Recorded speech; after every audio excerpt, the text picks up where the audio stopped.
Arruiné la boda de mi mejor amiga porque descubrí que su novio es mi padre biológico. Dicen que el día de una boda es el momento más feliz en la vida de una mujer, pero para mí, el día de la boda de mi mejor amiga fue el escenario de la destrucción de una mentira que llevaba 25 años pudriendo mi árbol genealógico. Mi nombre es Mónica, y durante toda mi vida, el espacio en blanco donde debía estar el nombre de mi padre fue una herida abierta que mi madre intentó vendar con silencios y fotos escondidas en una caja de zapatos bajo su cama. Crecí escuchando que él era un hombre que no estaba listo para ser padre, un fantasma que se desvaneció antes de que yo diera mi primer respiro. Nunca imaginé que el destino, con su sentido del humor más retorcido y cruel, me obligaría a elegir entre el silencio que podría habernos dado una vida de lujos a mi madre y a mí, o la verdad que destrozaría el corazón de la persona que más quería en el mundo, mi mejor amiga, Vanessa. Vanessa y yo somos inseparables desde la secundaria. Ella siempre fue la chica que soñaba con castillos y príncipes que no solo tuvieran el corazón de oro, sino también la cuenta bancaria llena. Vanessa venía de una familia que siempre luchó por llegar a fin de mes, y esa carencia sembró en ella una ambición que a veces rozaba la desesperación. Mónica, yo no nací para sufrir por el precio de la renta, me decía mientras hojeaba revistas de moda que no podíamos pagar. Por eso, cuando hace un año me presentó a Alberto, sentí que por fin su sueño se había cumplido. Alberto era un hombre de 50 años, impecablemente vestido, con un aire de sofisticación y una billetera que parecía no tener fondo. Era el sugar daddy perfecto que ella siempre manifestó, un hombre que la trataba como a una reina y que le prometía un futuro donde el dinero nunca más sería un problema.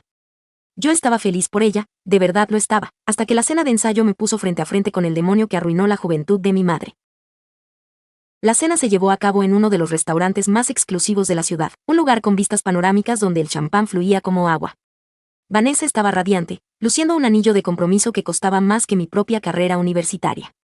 Yo estaba sentada a su lado, esperando conocer finalmente al hombre que la había hecho tan feliz, ya que por sus múltiples viajes de negocios nunca habíamos coincidido en persona. Cuando la puerta del reservado se abrió y Alberto entró, el aire se escapó de mis pulmones como si alguien me hubiera golpeado con un mazo en el estómago. El hombre que caminaba hacia nosotros, sonriendo con una dentadura blanca perfecta, era el mismo hombre de las fotos amarillentas que mi madre guardaba bajo llave. Era el mismo rostro, solo que con unas cuantas arrugas más y un tinte de cabello caro. Era el hombre que mi madre llamaba Beto en sus diarios, el hombre que la abandonó en un hospital público con una deuda médica y una bebé en brazos para desaparecer de la faz de la tierra. Alberto se detuvo en seco cuando sus ojos se cruzaron con los míos. El color desapareció de su rostro en un segundo, volviéndose de un tono gris ceniza que no pasó desapercibido para Vanessa. Alberto, ¿estás bien?, preguntó ella con preocupación. Él carraspeó, recuperando la compostura con una habilidad de actor profesional. Sí, querida, es solo que el cambio de temperatura me afectó un poco, mintió, clavando su mirada en mí con una mezcla de advertencia y pánico. Durante toda la cena, no pude probar bocado. Sentía que cada risa de Vanessa era un insulto a los años de sacrificio de mi madre, a las noches que la vi llorar sobre facturas vencidas mientras el hombre que la embarazó y huyó estaba allí, brindando por un nuevo matrimonio con mi mejor amiga usando un nombre que yo sabía que era falso. A mitad de la noche, Alberto pidió permiso para ir al baño. Yo esperé unos segundos y lo seguí. Lo intercepté en el pasillo desierto que llevaba a los tocadores. En cuanto me vio, me tomó del brazo y me arrastró hacia un rincón sombrío. Tú eres Mónica, ¿verdad? La hija de Lucía, susurró con una voz llena de veneno y urgencia. Escúchame bien, niña. Sé lo que estás pensando, pero no te conviene abrir la boca. Lucía siempre fue una dramática y lo que pasó hace 25 años fue una decisión mutua. Lo miré con un asco que me revolvía las entrañas. ¿Decisión mutua? La dejaste en la ruina y cambiaste tu nombre para que no te encontráramos para la pensión, Alberto, o debería decirte, Beto, como te llamaba mi madre. Él sacó una chequera de su saco de seda. Te daré 1.000.000 de pesos, Mónica. Ahora mismo. Puedes llevar a tu madre a viajar, comprarle una casa pequeña, pagar todas sus deudas. Solo tienes que callarte, irte de esta cena diciendo que te sientes mal y no presentarte a la boda mañana. Vanessa es joven, me hace sentir vivo y no voy a permitir que una mocosa resentida arruine mis planes. Tómalo como la pensión alimenticia que nunca te di, con intereses. Me extendió el papel con una mano temblorosa. En ese momento, tuve el dilema más grande de mi vida.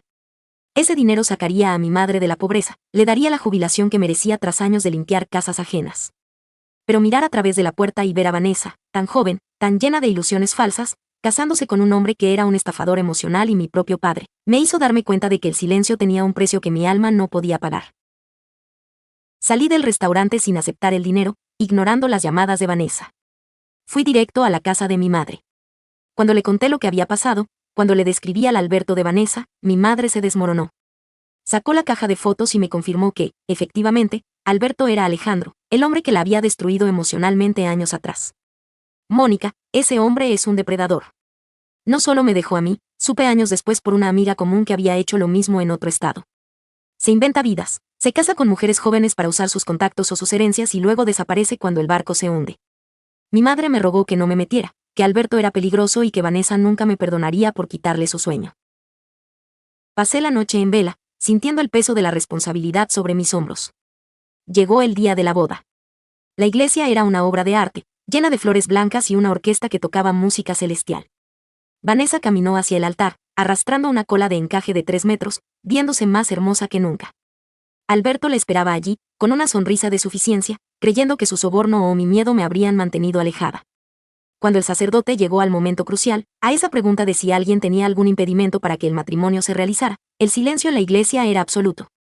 Mis manos sudaban, mi corazón latía tan fuerte que sentía que se me saldría por la boca.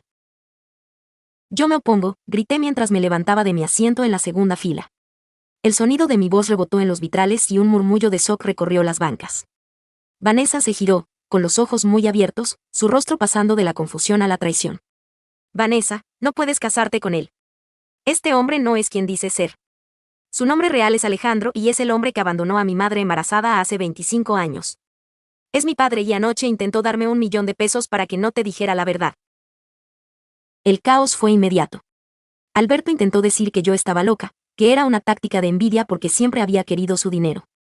Pero mi madre, que había llegado a la iglesia impulsada por un resto de dignidad que creía perdido, se levantó también. Es verdad, Vanessa. Mírame a los ojos, Alejandro. ¿O vas a negar que me dejaste en el hospital civil en el 98? Gritó mi madre con una fuerza que me hizo sentir orgullosa. Los invitados empezaron a levantarse, algunos grababan con sus celulares, otros se tapaban la boca. Vanessa miró a Alberto, buscando una negación convincente, pero él, al verse rodeado y reconocido por la mujer a la que realmente había amado y destruido, perdió los estribos. Insultó a mi madre, me llamó bastarda frente a todos y, al ver que la situación era insostenible, huyó de la iglesia por la puerta lateral, dejando a su novia en el altar rodeada de flores y de una verdad demoledora. Vanessa se desmayó en los brazos del sacerdote. La boda se canceló, por supuesto. Los siguientes meses fueron un infierno. Vanessa se encerró en su casa y se negó a hablarme. Me enviaba mensajes de texto llenos de odio, diciéndome que yo era una muerta de hambre que le había quitado su única oportunidad de ser alguien, que prefería vivir en una mentira de oro que en una verdad de barro. Me sentí la villana de la historia.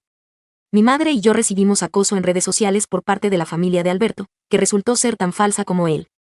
Me arrepentí 1000 veces de haberme levantado en esa iglesia. Pensé que había perdido a mi mejor amiga para siempre por un impulso de moralidad que a nadie parecía importarle. Sin embargo, la vida tiene formas extrañas de cerrar los círculos. 6 meses después, recibí una llamada de un número desconocido. Era Vanessa. Su voz ya no era la de la chica ambiciosa y gritona, era una voz cansada, rota por la realidad. Me pidió que nos viéramos en el parque donde solíamos jugar de niñas. Cuando la vi, ya no llevaba joyas ni ropa de diseñador. Me abrazó y lloró durante media hora sin decir nada.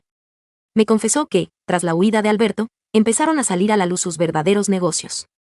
Alberto no era un inversionista inmobiliario, era un estafador piramidal que usaba las bodas con mujeres de familias con ciertos recursos para dar una imagen de estabilidad y luego pedir préstamos de inversión a los suegros y amigos de la novia.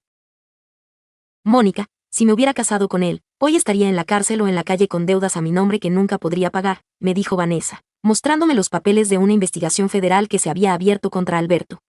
Él tenía otras 3 familias en diferentes estados, todas bajo diferentes nombres, y todas terminaron en la ruina absoluta cuando él desaparecía.